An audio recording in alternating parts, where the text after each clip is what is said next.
अंबरडा घाटामध्ये जी निर्घृण हत्या करण्यात आली, ज्याची हत्या करण्यात आली तो पुरगाव शहराचा भारतीय जनता पार्टीचा महामंत्री भरत नागपाल होता आणि हा पूर्वनियोजित कट होता असं म्हणायला हरकत नाही, कारण त्या ठिकाणी याच्यासोबत जे 5-6 लोक गेले आणि स्वतः भरत नागपाल त्या ठिकाणी घाटावर गेला. काहीतरी पैशाविषयाचे त्यांचे वाद असेल, त्याच्याबद्दल मला माहिती नाही.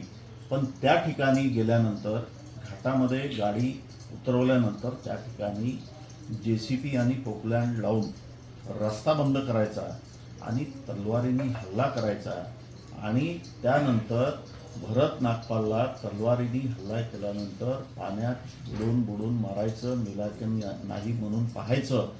हा अत्यंत वेदना देणारा निर्घृण खून त्या ठिकाणी त्यांनी केलेला आहे. सुरुवातीला मी चंद्रपूर SP सोबत ज्यावेळेस बोललो त्यावेळेस त्यांनी सांगितलं की साधारण 20 ते 22 लोक त्या ठिकाणी होते अशी प्राथमिक माहिती आहे.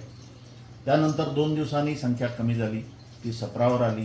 त्यानंतर पुन्हा संख्या कमी झाली, ती 14वर आली.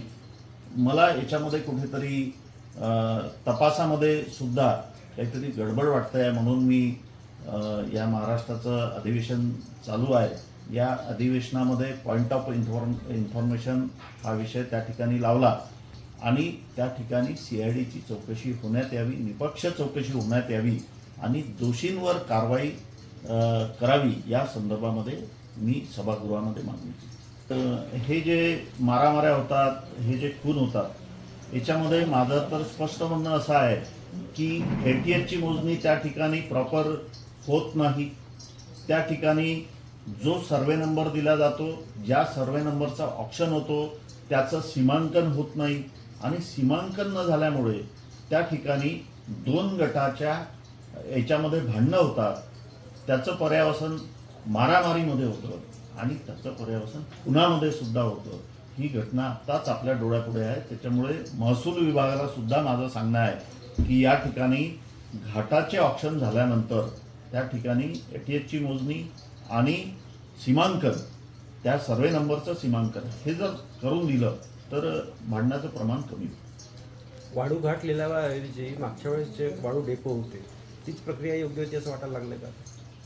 एकंदरीत आता असं आहे की या ठिकाणी शासनाचं धोरण आहे, त्या धोरणामागे कुठेतरी लोकांनाही फायदा झाला पाहिजे हा पण दृष्टिकोन असतो. मागच्या वेळेस खूप मोठ्या प्रमाणामध्ये रेती घाटवाल्यांनी सामान्य लोकांची लूट केली. यावेळेस शासनाने ग्राहकचे रेट ठरवून दिलेले आहे, रॉयल्ट्या योग्य पद्धतीने दिल्या गेल्या पाहिजे याच्यासाठी ऑनलाईन तो विषय केलेला आहे. घरकुलवाल्यांना मोफत रेती देण्याचा विषय केलेला आहे. शासनाचं धोरण जे असतं की सामान्य माणसाला त्या ठिकाणी परवडलं पाहिजे या दृष्टीनेच ते धोरण असतं असं मला वाटतं. पण आपण जो प्रश्न विचारला त्याच्यामध्ये मला असं वाटतं की पूर्वीच्या धोरणापेक्षा हे धोरण चांगलं आहे, पण स्ट्रिक्टली जर इम्प्लिमेंट केलं